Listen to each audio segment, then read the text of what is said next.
Boa noite, pessoal. Tudo bem? A gente vai começar aqui agora, então, na palestra de hoje. Queria agradecer aqui o pessoal da DrogaVet mais uma vez, me chamando para compartilhar essa aulinha com vocês. Espero que vocês aproveitem bastante, tá bom? O tema de hoje, que eu vou comentar um pouquinho com vocês, são as principais afecções dermatológicas em felinos, tá? Esses pacientes aí, esses gatos que são geralmente desafiadores para a gente. Eu vou explicar um pouquinho para vocês o que mais a gente atende, quais são as principais incógnitas desses pacientes e qualquer coisa, no fim da palestra, a gente vai abrir um espaço para as dúvidas também, tá bom? Bom, então, o que a gente vai falar nessa apresentação de hoje, tá? Eu vou começar falando um pouquinho das características especiais da anamnese e exame dermatológico felino, e depois, claro, que é o objetivo da apresentação, enfocar ali nas dermatopatias de interesse e os seus principais padrões de tratamentos, tá? A título de curiosidade, né, para quem quer aprofundar um pouquinho mais aí, eu trouxe algumas particularidades, né, do tegumento felino que podem acrescentar aí, né, para quem está querendo estudar um pouquinho mais, né? Então, a primeira particularidade microbiológica, aí, na verdade, diz respeito à microbiota cutânea dos gatos, né? Que ela é menos diversa, né? Nos gatos, a microbiota é menos diversa do que nos cães. Apesar disso, as piodermites superficiais são de rara ocorrência, né, nos pacientes felinos. Mais frequentes são os abscessos, né? Uma particularidade histopatológica, né, que a espessura da pele do gato, ela é bastante, acentuadamente mais fina, né, do que a espessura da pele do cão, principalmente, né, no que diz respeito à epiderme, né? Então, para vocês terem uma ideia aí, né, a espessura da pele do cão, opa, voltei aqui, a espessura da pele do cão, né, vai de meio a 5 milímetros e no gato 0,4 a 2, 3 milímetros, né?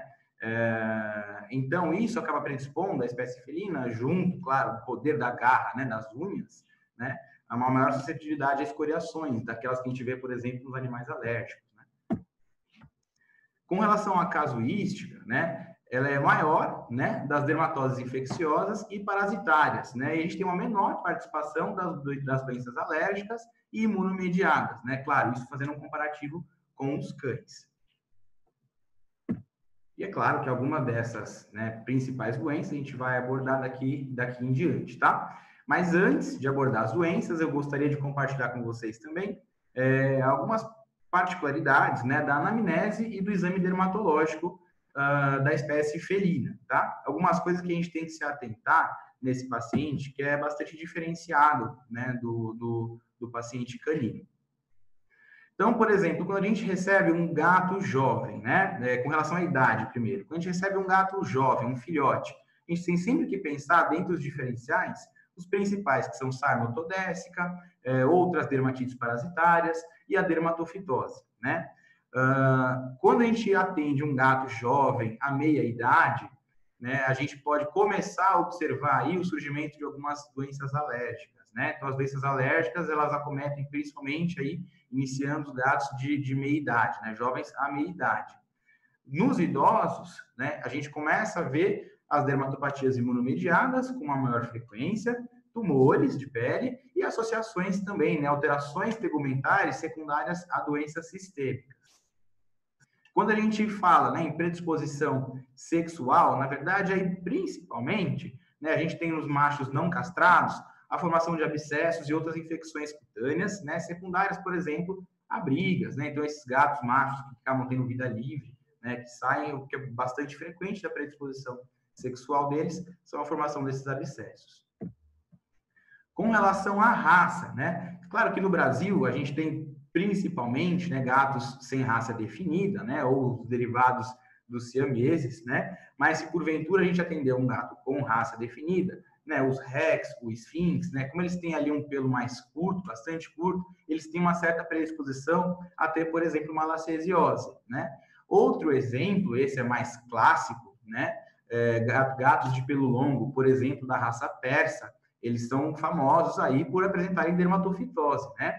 E vale ressaltar também, isso eu vou explicar um pouquinho mais para frente, mas boa parte desses gatos de pelo longo, especialmente o persa, eles podem ser portadores assintomáticos, né, do dermatófito. Então, tem que prestar bastante atenção nisso também. Ainda na parte de anamnese, naquilo que compreende o estilo de vida, né? As doenças cutâneas contagiosas e infecciosas, claro, elas são mais prevalentes naqueles gatos de vida livre, com vários contactantes, né, oriundos de criadores, abrigos ou organizações. Com relação ao exame físico, né, quando a gente vai examinar, né, o animal, partindo para a parte do exame propriamente dito, né, na inspeção de pata, né, e leito ungueal, se a gente observar, por exemplo, né, fragmentos serosos, pretos, próximos ali do leito da unha ou na área interdigital, uma coisa que a gente pode pensar de diferencial é levedurose, né? Mordedura de unhas, né, ou unhas com aspecto quebrado e dividido, isso é bastante sugestivo de prurido em gato. Mais para o fim da apresentação, eu vou dar uma atenção especial para essa questão de prurido, porque ela é bastante importante, né? O prurido no gato, às vezes, é difícil o estabelecimento. Exudação e crostas no leito ungueal pode ser um sinal de pênfilo, né? O pênfilo na espécie felina é bastante crostoso, né? Então, examinar bastante essa região pode trazer informações.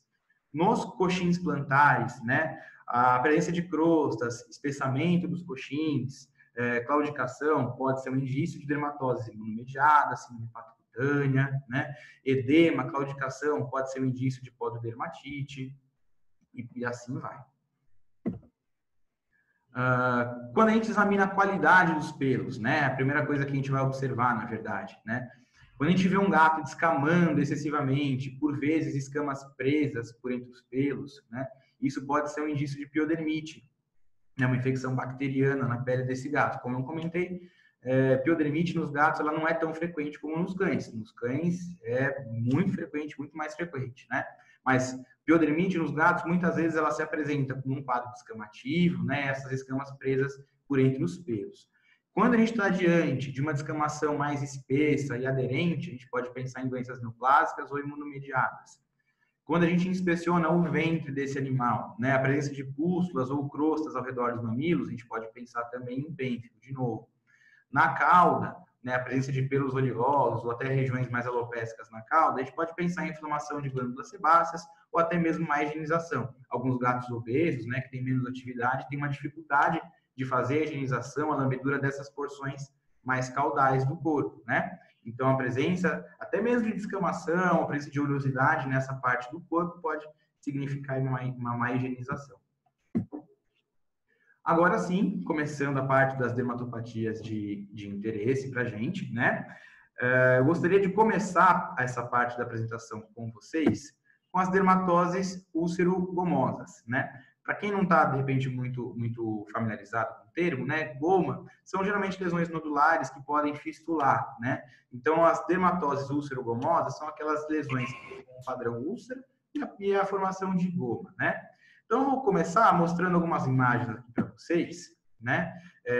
Aqui um gato, né? Um felino com uma tumefação aí acometendo todo o plano, ponte nasal, né? Essa outra imagem aí sim, um aspecto mais semelhante, né, com uma alteração ulcerogomosa, né, já tem uma tumefação maior, está querendo formar essas crostas, começando a querer fistular ali também. Essa aqui, bem marcada, né, aí sim uma alteração ulcerogomosa, né, uma lesão ulcerogomosa bem evidente, né, tem a úlcera, as crostas, áreas de necrose, né, formação de fístula. Todas essas imagens que eu apresentei para vocês, né, essas últimas três aí, eram de gatos com esporotricose, tá? Que dentro, né, das dermatoses ulcerogomosas, sem dúvida nenhuma, a esporotricose, ela é a mais prevalente, tá? Agora, essa outra imagem aqui, né, a gente vê que é um padrão muito similar, né? É bastante parecido com o padrão das imagens anteriores, né? A gente poderia pensar, sem dúvida nenhuma, em esporotricose, né? Mas, nesse caso aqui, não era esporotricose, era criptococose, tá? Então, onde eu quero chegar com tudo isso?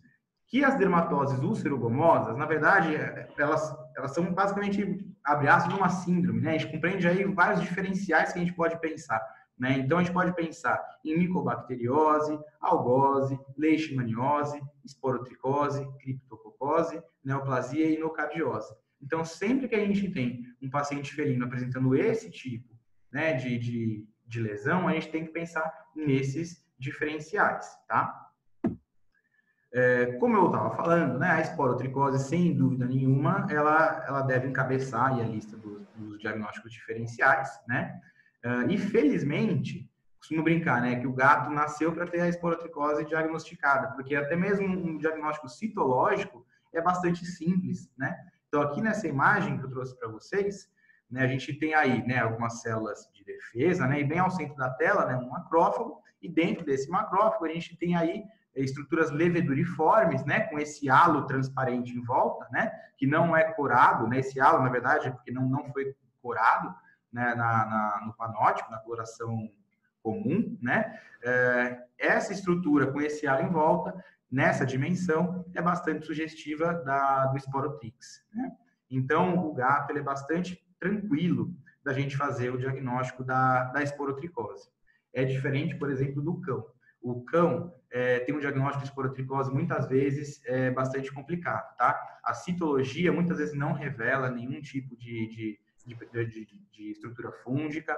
Muitas vezes o exame histopatológico também não dá nenhum tipo de resultado. Até mesmo a cultura, às vezes, na espécie canina, é difícil estabelecer esse diagnóstico, tá? Mas no gato é bem mais tranquilo. E, claro, por se tratar de uma zoonose, questão epidemiológica, saúde pública, a gente tem que, o quanto antes, fazer esse diagnóstico e já instituir o tratamento, né? Então, o tratamento para esses gatos, né, varia de conduta para conduta, mas usualmente a gente pode entrar com itraconazol na dose de 10 miligramas por quilo, uma vez ao dia, né? E nos casos mais graves ou refratários, a gente pode até associar o iodeto de potássio na dose de 2,5 a 5 miligramas por quilo, na primeira semana em dias alternados, e depois dessa primeira semana, a gente pode passar a fazer uma vez ao dia, junto com o itraconazol, não tem problema nenhum, tá? Inclusive, até de curiosidade, né? Em regiões que tem problema epidemiológico com a esporotricose, então, por exemplo, aqui em São Paulo, Itaquera, né? A Zona Leste, Guarulhos, algumas regiões da Zona Norte também, no Rio de Janeiro, que é bastante preocupante a questão da esporotricose lá no Rio, né? Em algumas dessas regiões, a gente até pode orientar o tutor, o proprietário do animal, a abrir a cápsula, né, do itraconazol, até do iodeto de potássio, e oferecer esse medicamento junto com o alimento, tá? Porque até a absorção do itraconazol e do iodeto de potássio é melhor junto com o alimento, tá? Então, já que a gente está falando aí um pouquinho, né, de alterações fúngicas, já vou encaminhar para a dermatofitose, tá? Então, a dermatofitose, como eu falei no começo da apresentação, né, 2/3 dos gatos acometidos, eles vão ter até 1 ano de idade. Então, é uma doença basicamente, né, de gatos jovens, de gatos filhotes, né, ou gatos que também são muito velhos ou têm algum outro tipo de comorbidade, né? Gatos persa, como eu tinha comentado, 93% dos felinos com raça definida acometidos são da raça persa, né? Então, o persa, ele é muito importante quando a gente fala em dermatofitose, tá? Os dermatófitos são fungos queratinofílicos, ou seja, eles têm afinidade por pelo e pele, né? A queratina acaba sendo um substrato metabólico para o dermatófito, né? Então, no gato, normalmente a gente vê lesões alopécicas circulares, eritema, escamas e crostas, e são lesões normalmente apruriginosas, ou seja, não tem prurido, não tem coceira, tá? No cão, esse prurido também é bem variável, né? Geralmente metade dos cães podem ter coceira, outra metade não, mas no gato, realmente o mais frequente é que eles não tenham coceira, tá? E pode ocorrer também, né, por conta de uma dermatofitose, a ocorrência dos pseudomicetomas, que são lesões nodulares subcutâneas que eventualmente fistulam, né? Então, é um outro tipo de apresentação da dermatofitose que não essa apresentação usual, né, de lesão mais superficial. Então, o Microsporum canis, ele é o principal dermatófito de ocorrência no Brasil, né? E como eu comentei, né, 25% dos felinos são portadores sadios do dermatófito, ou seja, eles são portadores, mas eles não têm manifestação clínica, né, desse porte, né, do dermatófito. Ou seja, se ele tem, por exemplo, um contactante que apresenta lesão, né, todos os animais da casa, na verdade, devem ser tratados. Então, vamos supor que você tenha aí um cliente que tenha 3 gatos, mas um tenha lesão e você fecha o diagnóstico de dermatofitose, né? Provavelmente, esses outros gatos, eles são portadores assintomáticos também. Então, idealmente, todos os animais da casa devem ser tratados. Então, nas apresentações clínicas, né, a gente pode ver aí esse quadro sujo, né, um quadro bem descamativo mesmo, bem sugestivo, né, principalmente em região face, às vezes pode acometer também a região de tronco, né, do animal, mas é uma lesão principalmente bem suja, né, bem descamativa. E como diagnóstico, né, entrando na parte de diagnóstico, o exame talvez mais prático, né, mais simples para a gente fazer para levantar, né, uma possível suspeita de dermatofitose é a lâmpada de Wood, né? A lâmpada de Wood é um exame subsidiário, né? Como é que se baseia o exame, né, da lâmpada de Wood? Então, na verdade, metabólitos do triptofano, né? O triptofano ele é um metabólito produzido em vivo, né, pelo fungo. Então, os metabólitos do triptofano vão emitir uma fluorescência amarela esverdeada na presença de radiação ultravioleta, né, que é emitida pela lâmpada de Wood. A positividade ela é observada aí entre 50% a 60% dos casos, né? Aí aqui uma informação importante, ressalta-se que apesar do Microsporum canis ser o principal agente etiológico, né, e ser um dos dermatófitos produtores de triptofano, nem todas as espécies, né, de fungos dermatófitos são produtores de tal metabólito. Portanto, se o exame der negativo, se a lâmpada de Wood der negativo, não exclui sob hipótese alguma o diagnóstico de dermatofitose, tá? E se der positivo, claro, a gente também, idealmente, tem que fazer uma cultura, tem que investigar um pouquinho mais, é um exame de triagem, tá? Aqui, na verdade, eu trouxe essa imagem que vocês estão vendo aí na apresentação. É um caso que eu atendi recentemente, era um gato persa, claro, né? Ele, na verdade, tinha poucas lesões, tá? E até a lâmpada de Wood, para ele, a gente ficou em dúvida, assim, se era positivo, se era negativo, a gente fez cultivo e tudo mais. Mas na hora que eu estava passando a lâmpada de Wood, né, eu vi ali uma fluorescência, né, até que me chamou muita atenção, né? Era a mão da tutora, a mão da proprietária, né? Vocês podem ver aí, tá uma fluorescência bem bonita, né? Não sei se pela imagem vocês estão conseguindo ver, mas assim, brilhou, parecia até um filme com efeitos especiais na mão dela, né? Então essa foto tá bem legal, para vocês terem uma ideia de como é que é a fluorescência emitida, né, pela lâmpada de Wood. Então, se vocês verem algo do tipo, aí, né, podem suspeitar aí como primeira, segunda, terceira possibilidade a dermatofitose e correr aí para fazer outros exames mais conclusivos, tá? Então, na parte de diagnóstico ainda, a lâmpada de Wood, como eu comentei com vocês, é um exame mais de triagem, né? A gente tem uma certa segurança, né, fazendo a lâmpada de Wood quando dá positivo, mas idealmente a gente deve partir para alguns outros exames para confirmar o diagnóstico, tá? Então, outros exames que a gente pode fazer são o exame direto, né? Microscopia a partir dos pelos avulsionados, a gente pode avulsionar pelos ali na região próxima à lesão, olhar no microscópio e ver se a gente encontra, né, algumas estruturas fúngicas que podem ser compatíveis com um dermatófito, né? Outra possibilidade é o cultivo micológico, essa sim é o padrão ouro, né? Sempre na suspeita, idealmente a gente tem que fazer o cultivo micológico. E a gente pode utilizar, por exemplo, a técnica do carpete, né? A técnica do carpete é muito simples, na verdade, né? Basta a gente friccionar ali um pedacinho de feltro, enfim, aquele tecido de carpete mesmo, né? A gente pega um pedacinho, um quadradinho pequenininho, fricciona ali na região onde tem lesão, onde a gente suspeita que tenha, né, lesão dermatofítica, né? E manda para cultivo. Outra possibilidade, por exemplo, é comprar uma escova de dente baratinha, né, e usar, né, as cerdas da escova de dente para friccionar o pelo ali na região, né, e mandar para o laboratório para fazer cultivo, dá na mesma, tá? Tanto o carpete quanto a escova de dente, isso dá super certo. E o exame histopatológico, ele pode auxiliar especialmente, né, naqueles quadros de pseudomicetoma, né, que são lesões nodulares, né? Então, aí, como acaba aumentando, né, a gama de diferenciais, muitas vezes a gente tem que partir para o exame histopatológico, né? Mas havendo uma suspeita, a gente deve colocar dermatofitose, e se for dermatofitose, o exame histopatológico, ele pode mostrar para a gente, tá? Então, a terapia. Quanto à terapia? Eu, particularmente, eu gosto muito de tratar, né, a dermatofitose com a griselfulvina. Por quê? A griselfulvina é um antifúngico que ele tem ação exclusiva sobre os dermatófitos, tá? Então, se a gente não usar a griselfulvina para tratar a dermatofitose, a gente pode basicamente já esquecer a griselfulvina, que ela não vai ter outro tipo de utilidade para a gente, né? Então, pelo menos na minha prática, a griselfulvina é bem aceita, tá? Essa dose que eu coloquei aqui, de 50 a 60 miligramas por quilo, uma vez ao dia, ela é bastante tolerada. Na literatura, vocês podem encontrar até alguns trabalhos falando de 150 miligramas por quilo, tá? Mas realmente nunca precisei fazer uma dose tão alta, geralmente 50 miligramas por quilo, uma vez ao dia já é mais que suficiente, tá? Outra opção, para quem quer usar o itraconazol, não tem problema nenhum também, pode usar de 5 a 10 miligramas por quilo, uma vez ao dia, né? Tanto a gliselfuvina quanto o itraconazol são lipofílicos, né? Então, eles são melhor absorvidos junto com o alimento. Então, não tem problema dar junto com a comida, tá? Com relação, né, ao tempo de tratamento, assim, a dermatofitose, ela é uma doença super benigna, né? Então, ela, assim, geralmente não causa problema nenhum, né, de saúde, problemas mais graves. O que é chato da dermatofitose é que o tratamento, muitas vezes, ele é longo, né? Até porque o dermatófito, ele sobrevive bem no ambiente, né? Às vezes, quem tem um gato com dermatofitose em casa, às vezes tem outros gatos, então o tratamento é um pouquinho burocrático, um pouquinho chato, porque tem que tratar todo mundo por um tempo longo, tá? Então, normalmente, o que eu costumo fazer?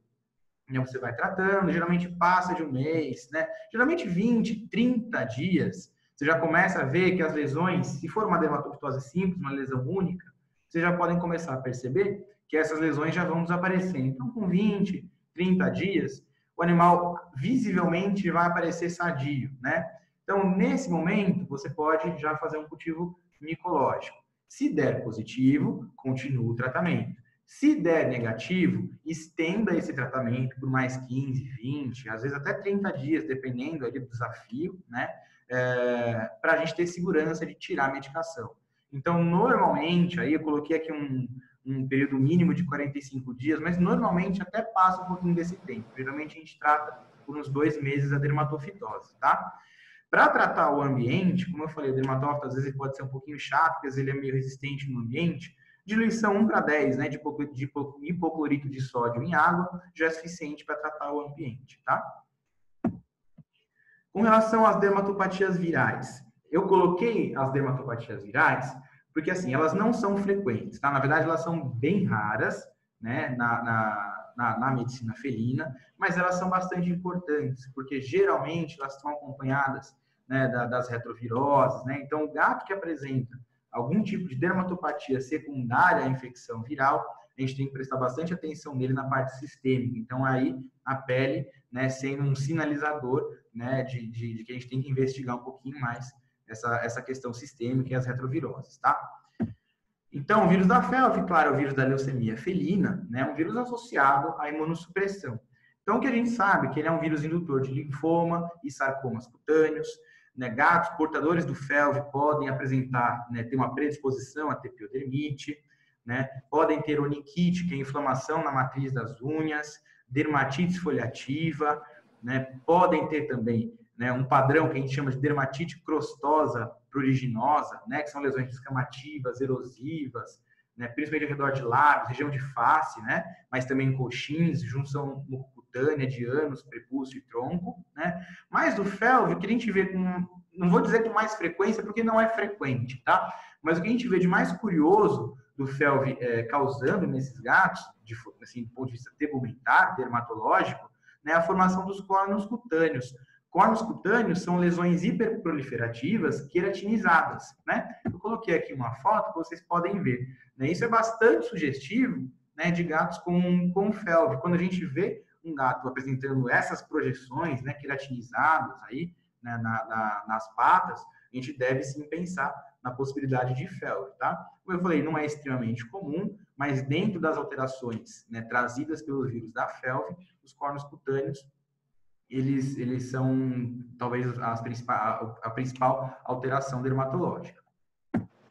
Com relação ao vírus da FIV, né, é o vírus da imunodeficiência felina, né, a gente sabe também associado à imunossupressão, diversos outros tipos, né, de doenças, infecções secundárias, enfim, né. O curioso, né, é que a malacésia, né, ela pode ser encontrada, né, em cerca de 84% dos gatos FIV positivos, né, mesmo sem lesão evidente, ou seja, o vírus da FIV, provavelmente, claro, pela imunossupressão, mas mais do que o vírus da felve, está associado à presença de malacésia na pele desses gatos, né, e muitas vezes eles são portadores assintomáticos, não vão ter lesão, mas aí é uma curiosidade mesmo, tá? Então, associado também ao vírus da FIV, abscessos recorrentes, pólipos dos canais auditivos e um quadro que a gente chama de foliculite mural mucinótica degenerativa, né, o da sigla FMMD. Tá? Esse quadro, na verdade, é um quadro bastante raro, tá? Até 2006 foram 7 casos descritos, claro, né, atualmente com certeza mais casos foram descritos, mas só para vocês terem uma ideia realmente da raridade do caso, tá? Existe, né, de sintomatologia, uma alopecia e notável aspecto edematoso na face, especialmente focinho e região de olhos, né? A pele fica com um aspecto emborrachado, é o que a gente chama de face nipônica. É um gato também muito letárgico, né, um prurido mites, né, ou seja, uma coceira média, né, em 70% da casuística. E o diagnóstico, né, geralmente são gatos portadores do FIV, vírus da FIV, e exame histopatológico.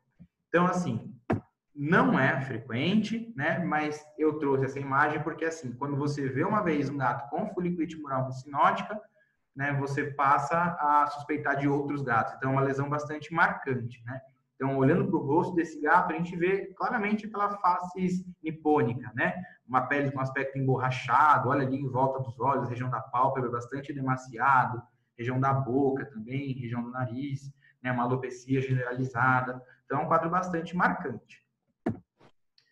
A herpes virose, né, ela também pode ter repercussão cutânea, né? Então, o herpes vírus é o vírus causador da rinotraqueite felina, né? E pode causar um quadro de dermatite ulcerativa herpética felina, né? Que é um quadro também comum, porém é marcante, tão marcante quanto da foliculite mural mucinótica, né? Então, compreende aí lesões erodulcerativas em face, precedidas por lesões eritematosas, edemaciadas, exudativas, né? E o pelame fica frequentemente aglutinado por crostas. Pode ter também lesões vesiculares que são efêmeras, ou seja, são curtas, né? A gente não consegue muitas vezes ver essas lesões. Vem associado de prurido e dor em muitos casos, e o diagnóstico é por histopatológico, né? Trata-se, na verdade, de um padrão, né, histopatológico, dermatite ulcerativa herpética felina, né? Então, a gente pode ter, né, dentro desse quadro de herpes virose, uma lesão simples como essa, né, até casos mais graves, né? Então, são lesões bastante impressionantes, na verdade, né? Então, você vê aí cometendo toda a região de face desses gatos, né? A pele também ganha esse aspecto mais emborrachado, né?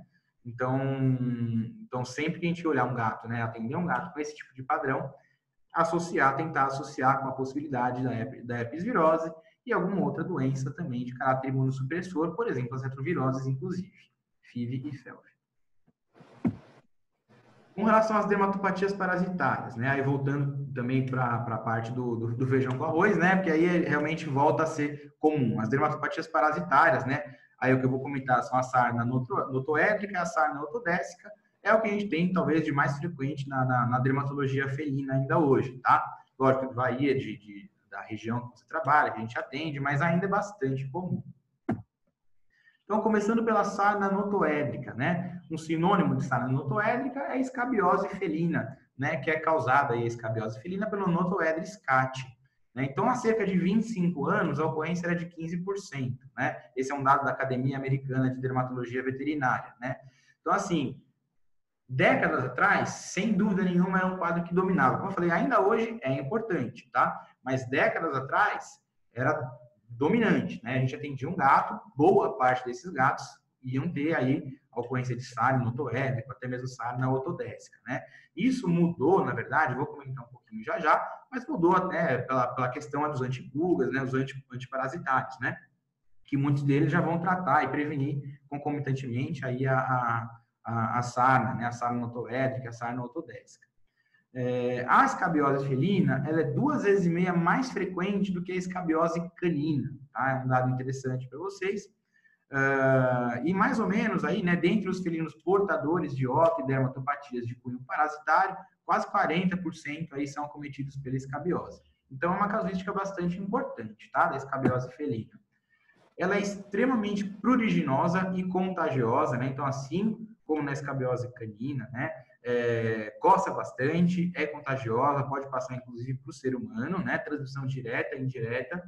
Então, o sinal principal que a gente vai ver aí inicialmente é prurido, geralmente coça muito, tá? O paciente coça bastante e vai vir aí de forma secundária eritema, alopecia, erosão, ulceração, escamas, crostas e lignificação nos casos mais crônicos. Eventualmente, a gente pode ver pápulas, nódulos e vesículas, né, infecções secundárias, e normalmente acomete cabeça e membros torácicos. Então, a gente vê aqui de novo, né, começando pelo mais simples, é um gato que aparentemente quase não tem lesão, mas é um gato positivo para o Notohedris cati. E aí as próximas imagens, essas são bem mais marcantes, né, aí são positivaços, né, sarna notohédrica, né, escabiose felina.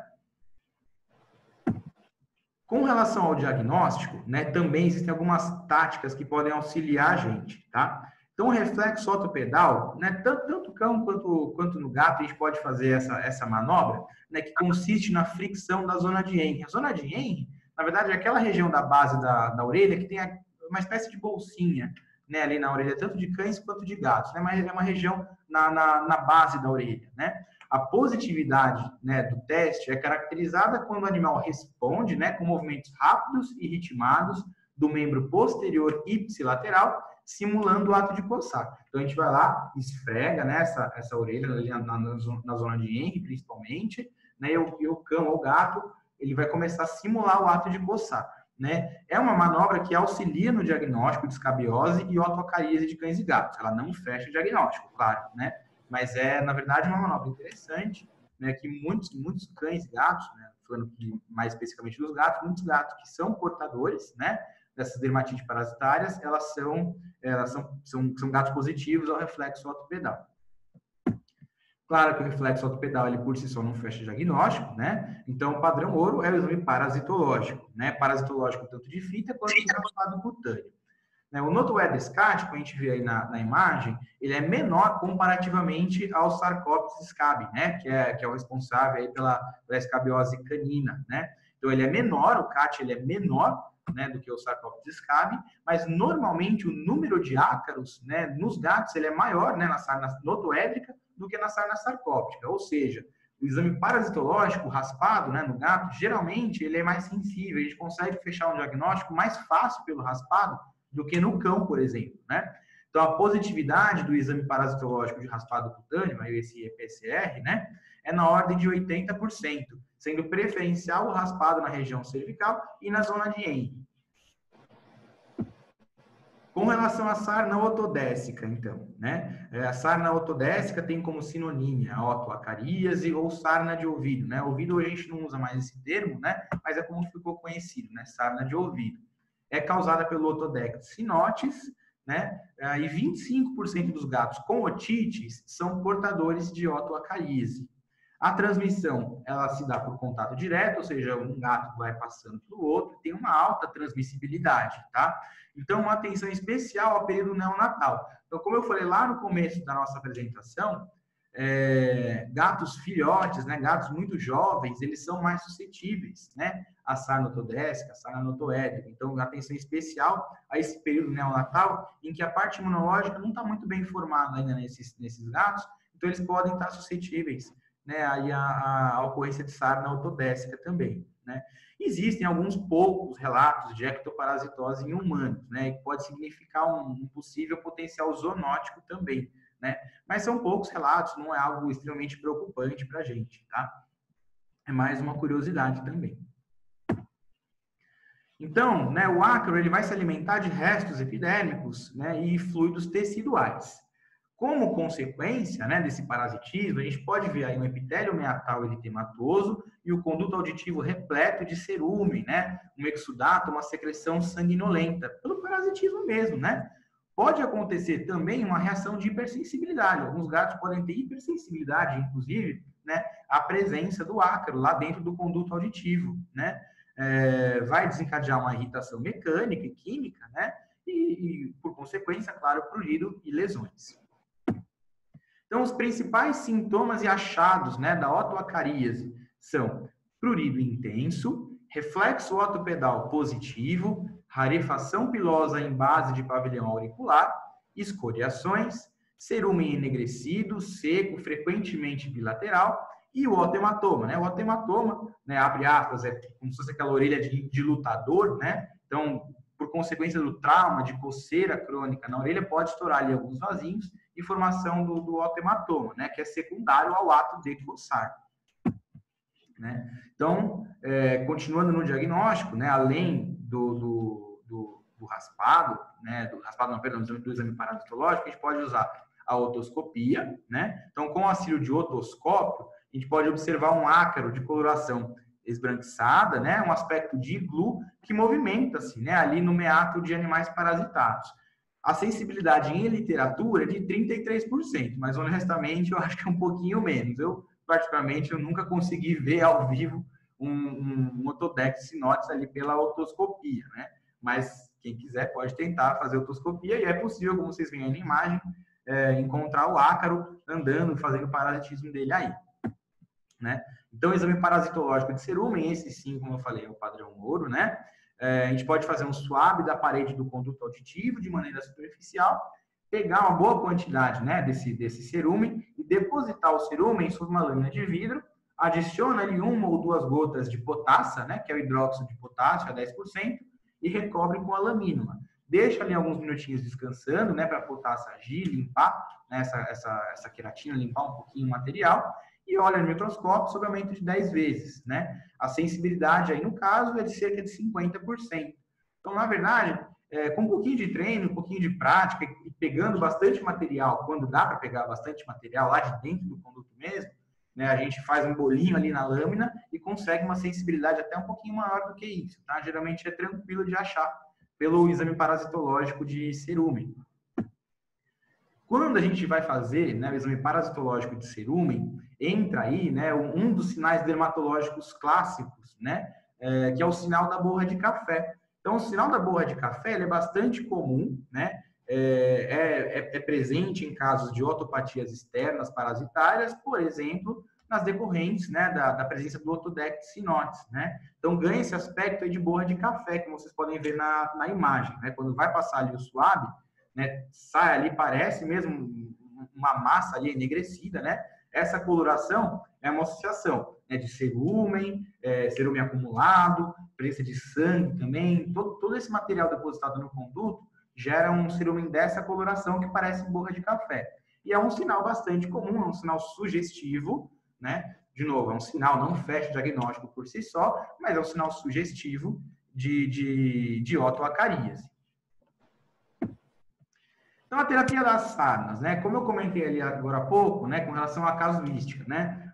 Hoje, né? A terapia das sarnas não é mais um tabu, né? Inclusive, caiu a incidência das sarnas, porque a gente utiliza, né? Os nossos clientes utilizam produtos tópicos, né? Que contenham, por exemplo, selamectina ou moxidectina, né? São os antipulgas, anti-ectoparasitários, né? São bastante seguros e eficazes. Então, muitos desses clientes usam periodicamente, né? Esses produtos, que eles já vão tratar, vão prevenir a ocorrência de sarna também, tá?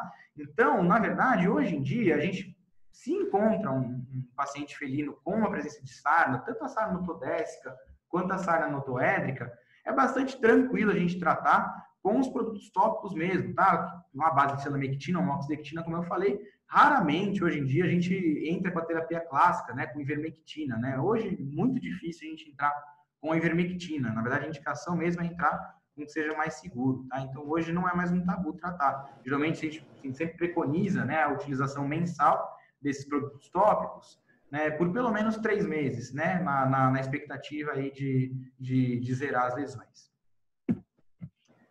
Agora, entrando, né, na verdade, no último tópico da apresentação, né, as dermatopatias alérgicas. As dermatopatias alérgicas, elas também, né, são importantes no paciente felino, né? Elas podem ser a DAP, a hipersensibilidade alimentar e a dermatite atópica. Então, eu vou começar falando delas, né? Mas antes de falar das doenças alérgicas em si, né, é importante a gente comentar um pouquinho de como é o prurido nos pacientes felinos, tá? A coceira nos gatos, ela é muitas vezes um desafio, então é de difícil estabelecimento. Às vezes a gente não vê o animal se coçando. O gato, ele tem o hábito, muitas vezes, de se esconder do proprietário quando ele está doente, quando ele está com algum incômodo. Então, é comum acontecer do gato se esconder para se coçar.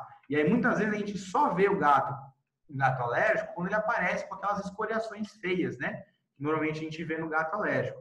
Então, algumas coisas que a gente pode pensar, né, para ajudar a investigar prurido esse animal se morde, ele se lambe demais, toma muito banho, né? Fica se mordiscando durante o banho.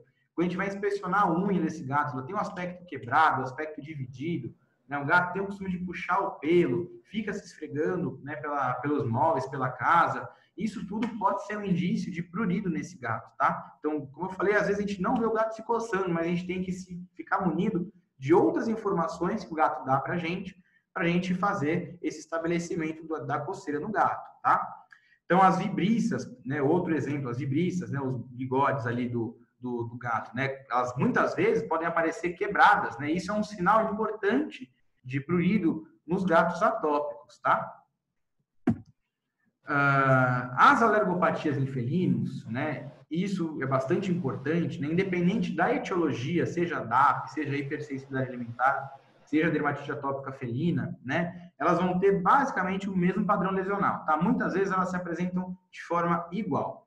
Então, quais são os 4 pilares, né, das apresentações clínicas de um gato alérgico, né? Então, a gente vê alopecia simétrica, dermatite miliar, né, que quando a gente passa a mão assim no gato, parece um raladorzinho de queijo, né, de tantas pápulas e crostas que a gente vê, prurido, especialmente em cabeça e pescoço, e a presença do complexo granuloma eosinofílico felino. Claro, um gato alérgico não necessariamente vai apresentar todas essas alterações simultaneamente, pode vir uma, duas, né, desses padrões aí, né, mas já ajudam a gente a fechar um diagnóstico, auxiliar a gente no estabelecimento desse diagnóstico, tá?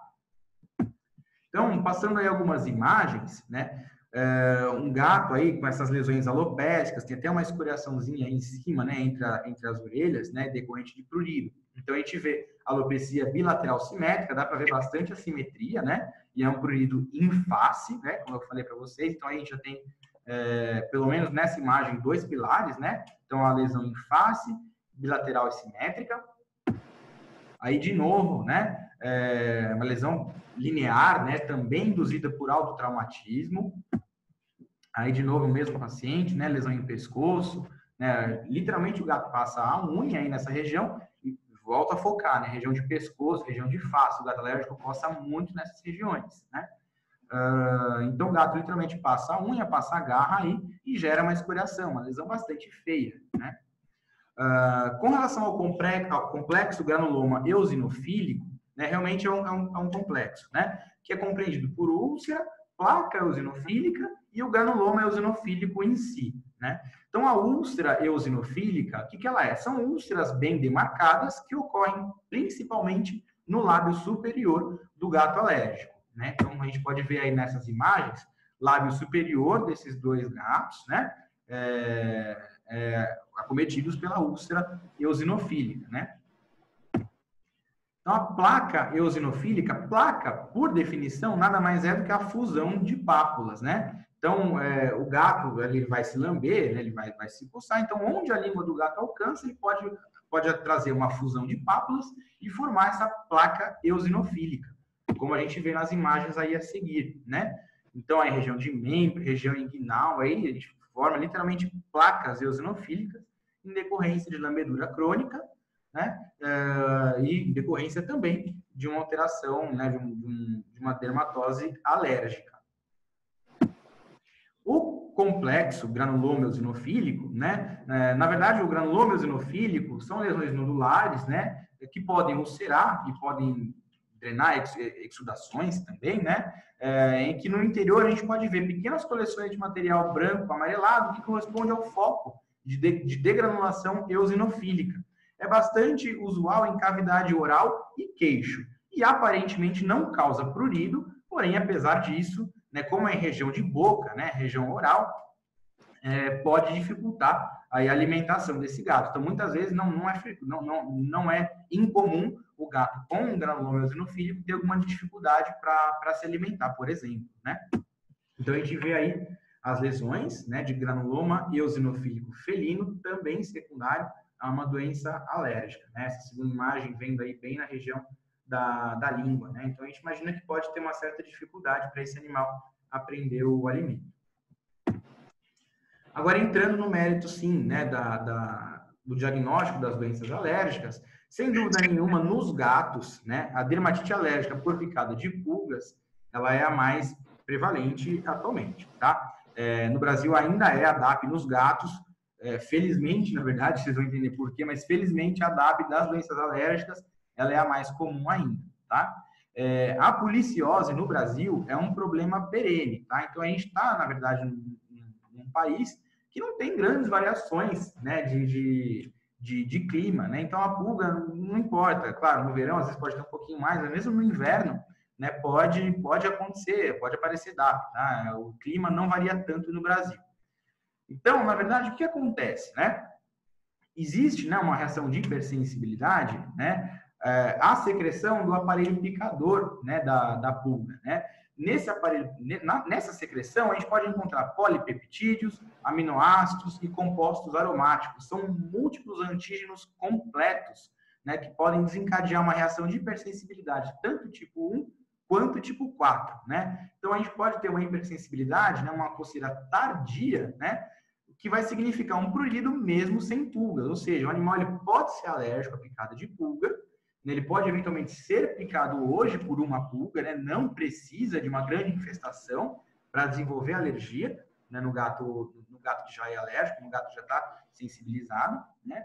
Então, se um gato alérgico for picado hoje, por exemplo, ele pode pelas próximas semanas ter ainda prurido em decorrência dessa picada, porque pode se tratar de uma reação de hipersensibilidade tardia também.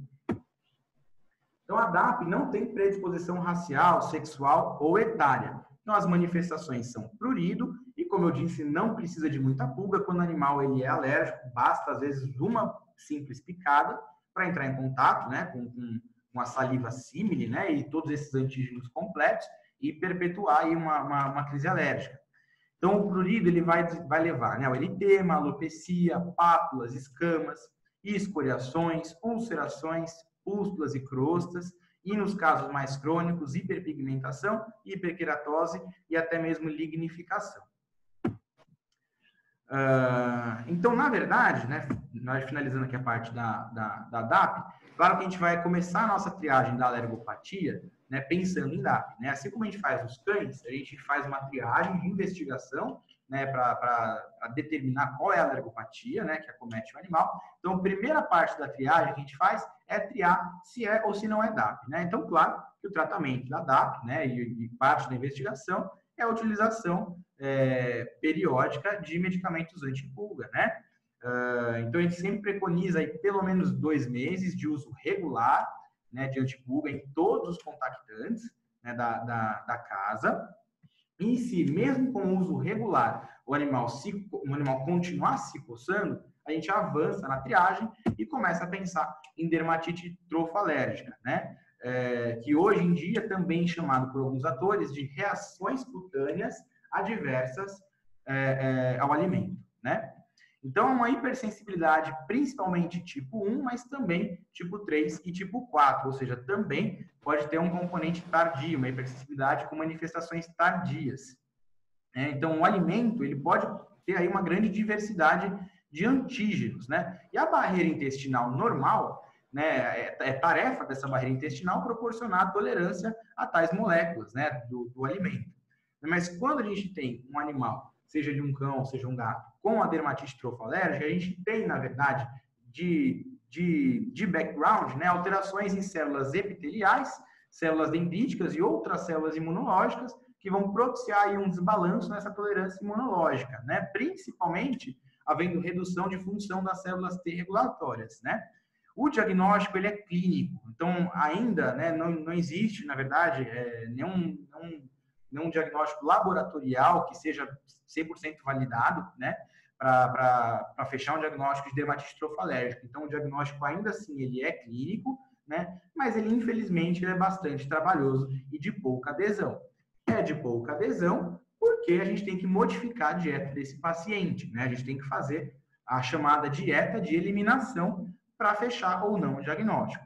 Então, no que consiste essa dieta de eliminação? né, e consiste em oferecer uma proteína inédita para esse animal, ou seja, uma proteína que ele nunca tenha ingerido antes, né? E pode ser tanto uma dieta comercial como uma dieta caseira, tá? Se for dieta comercial, aí é importante, né, a gente oferecer para esse gato uma ração que contenha proteína hidrolisada, né? Porque a proteína hidrolisada a gente sabe que ela é incapaz de desencadear uma reação alérgica nesse paciente felino. Então, ela é segura para a gente fazer a triagem e o diagnóstico de hipersensibilidade alimentar. Outra possibilidade é a dieta caseira, né, em que a gente vai oferecer para esse gato, né, o lombo suíno, peixe branco, coelho, rã, enfim, alguma proteína que esse animal nunca tenha ingerido antes, né, e vai fazer aí por algumas semanas essa triagem para ver se ocorre melhora dos sinais clínicos ou não. Na minha assim, vivência, né, na minha conduta, normalmente eu entro com a ração comercial, tá? Porque geralmente o gato, né, comendo uma dieta caseira, às vezes ele não adere tão fácil, né, a essa nova dieta, né? Fora isso, o gato, ele, bem mais do que o cachorro, né, ele é mais sensível a variações nutricionais, né? Então, o gato que ele é exposto a uma dieta desequilibrada, né, por um longo período de tempo, né, ele pode sofrer aí um desgaste metabólico, nutricional, né? Então, se a gente for entrar com uma dieta caseira, né, eu sempre oriento que esteja junto um nutrólogo, né, alguém que possa fazer um acompanhamento, né, dessa parte nutricional para a gente evitar qualquer tipo de risco à saúde do gato, né? 8 semanas de teste já é mais do que suficiente, tá? Na verdade, assim, eu sugiro, né, o acompanhamento de um nutrólogo, mas basicamente a gente pode, se for o caso de entrar com uma dieta caseira, a gente entra em um cálculo de 50 gramas por quilo, né?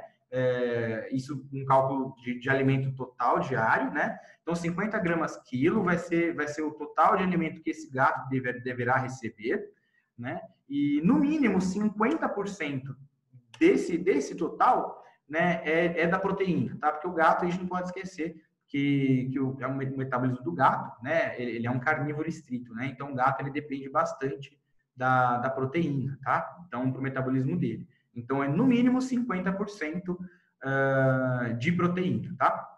Então, 8 semanas de teste, como eu falei, normalmente é mais do que suficiente, tá? E para a gente confirmar um diagnóstico, vamos supor que ao longo dessas 8 semanas, né, ao fim dessas 8 semanas, esse gato pare de se coçar, né? Então, ele melhore clinicamente. Então, o ideal é que a gente faça a confirmação através da exposição provocativa, que consiste em a gente oferecer gradualmente, né, possíveis proteínas que sejam possíveis alérgenos, né? Então, a gente estabiliza o animal, a gente vai oferecendo, né, gradativamente aí e de forma isolada, né?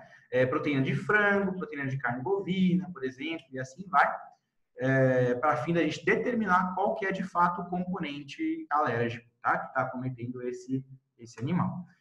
Então, se ele parar de coçar, se não tiver mais manifestação clínica, beleza, fechou o diagnóstico. Agora, se depois da triagem da DAP e se depois da triagem da dermatite trofoalérgica, né, ou hipersensibilidade alimentar, esse gato continuar se coçando, a gente fecha um diagnóstico de dermatite atópica simili-felina, né? Então, na verdade, boa parte dos autores hoje prefere falar em dermatite atópica simili, porque a princípio, a dermatite atópica dos gatos, ela não é igual dos cães. Tá? Na verdade, é cedo para falar qualquer tipo de coisa nesse sentido, porque a etiopatogenia da dermatite atópica nos gatos, ela ainda é pouco elucidada, tá? Então, a gente não sabe ainda muito bem quais são os alérgenos ambientais que são responsáveis, né, por desencadear essa alergia, e nem qual é, de fato, o desbalanço da função barreira epidérmica. A gente não sabe explicar muito bem ainda qual é o papel dessa barreira imunológica, quais são os alérgenos. Então, por essa razão, por carência de estudo mesmo, né, a gente evita falar em dermatite atópica, a gente fala em dermatite atópica simili-felina, uma questão de nomenclatura mesmo, tá? O que a gente sabe atualmente é que vai acometer animais aí de até 5 anos, existe, né, uma hereditariedade aí nessa questão. E o diagnóstico, como eu já falei para vocês, é por exclusão. Então, a terapia antipruriginose, é importante a gente pensar, né, que o prurido é um sintoma. Então, assim, o gato que se coça, claro, a gente tem que fazer a triagem das alergopatias, né? A gente tem que investigar direitinho para ver qual que é a causa, qual que é a etiologia, né? Mas claro que a gente vai tratar o prurido, né, para a fim de garantir qualidade de vida, bem-estar para esse paciente e auxiliar no controle da inflamação e até mesmo das infecções secundárias, né? Mas sempre aliado à investigação da causa de base. Então, como terapia antipruriginosa, a gente pode utilizar desde antihistamínicos, ciclosporina, corticoides e, claro, a terapia adjuvante. Então, começando pelos antihistamínicos, gente, sendo bem sincero, tá? A eficácia dos antihistamínicos ela é bastante individual, tanto no cão quanto no gato, tá? É que sempre vai ter aquele paciente que é mais idoso, que tem uma alteração mais crônica, que às vezes é mais debilitado, tem outras doenças sistêmicas de forma concomitante que a gente não pode ficar utilizando corticoide, não pode usar ciclosporina. Então, a gente pode testar a eficiência de antihistamínicos nesses animais, né? Então, aí tem algumas possibilidades de antihistamínicos, né? Então, o que geralmente eu faço nessas situações é testar 15 a 20 dias cada antihistamínico, tá? Então, a gente testa cada antihistamínico, vê qual que o gato se dá melhor, pode se dar melhor, e se ele se der bem com algum deles, ótimo, podemos manter assim, sem problema nenhum. Continuando a terapia antipruriginosa, né? A prednisolona, então quando o gato não responde, né, o antihistamínico, quando a gente pode utilizar um corticoide, né, num paciente mais jovem, que não tem nenhuma comorbidade, felizmente, o corticoide para o gato também não é um tabu tanto como é para o cão. Claro que a gente tem que tomar muito cuidado com a corticoterapia, mas o gato ele é mais resistente à corticoterapia. Tanto é que a dose anti-inflamatória para o gato é 1 a 2 miligramas por quilo, né? A gente pode entrar 1 a 2 CID ou até 1 BID, né, se for o caso. Então, o gato ele é mais resistente, né, à corticoterapia, ao corticoide. Outra possibilidade é a dexametasona, né? Na dose de 0,1 a 1 miligramas por quilo CID, né, ou fracionar essa dose a cada 12 horas. Eu, particularmente, eu sempre recomendo a prednisolona, eu prefiro entrar com a prednisolona, né, porque ela é 4 vezes mais potente que o cortisol endógeno, na verdade ela é menos potente do que a Dexa, né, mas qual que é o pulo do gato aí, né, perdão o trocadilho, né, mas qual que é o pulo do gato? A duração do efeito da prednisolona é de 36 horas, a dexametasona é de 48 horas. Então, por exemplo, vamos supor que a gente tem um gato que não tem jeito, nada melhora a coceira dele, é um dermatite atópica símile, a gente precisa usar corticoide, tá? Que nada melhora.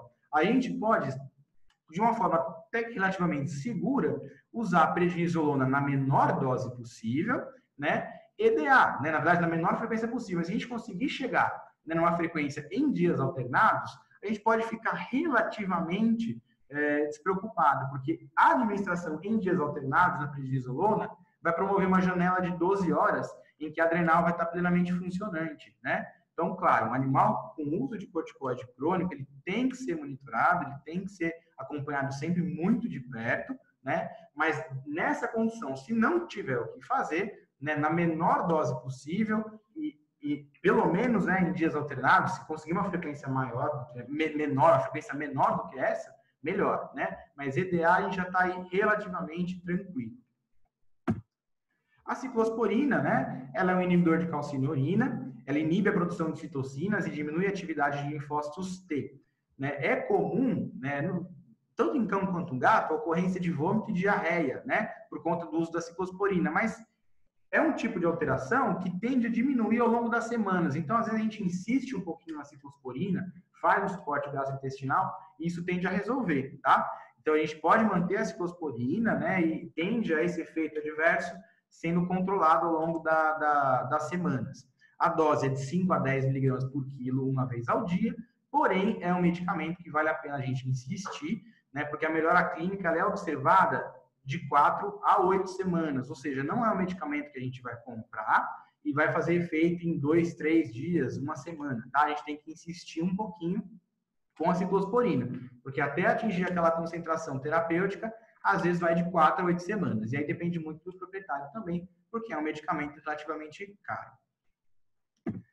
Bom, gente, então finalizo aqui a apresentação, mas eu fico aberto a dúvidas, tá? Acho que meu e-mail não está aqui no contato, mas depois eu posso deixar meu contato para vocês também. Podem me escrever, podem falar comigo, mas a gente fica aberto aqui para dúvidas, caso alguém queira tirar alguma dúvida, fazer algum questionamento, podem ficar à vontade, tá bom? Agradeço a vocês.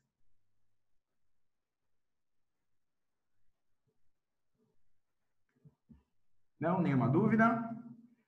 Bom, gente, então tá bom. Então, eu agradeço a participação de vocês, tá? Nessa hora que a gente ficou junto.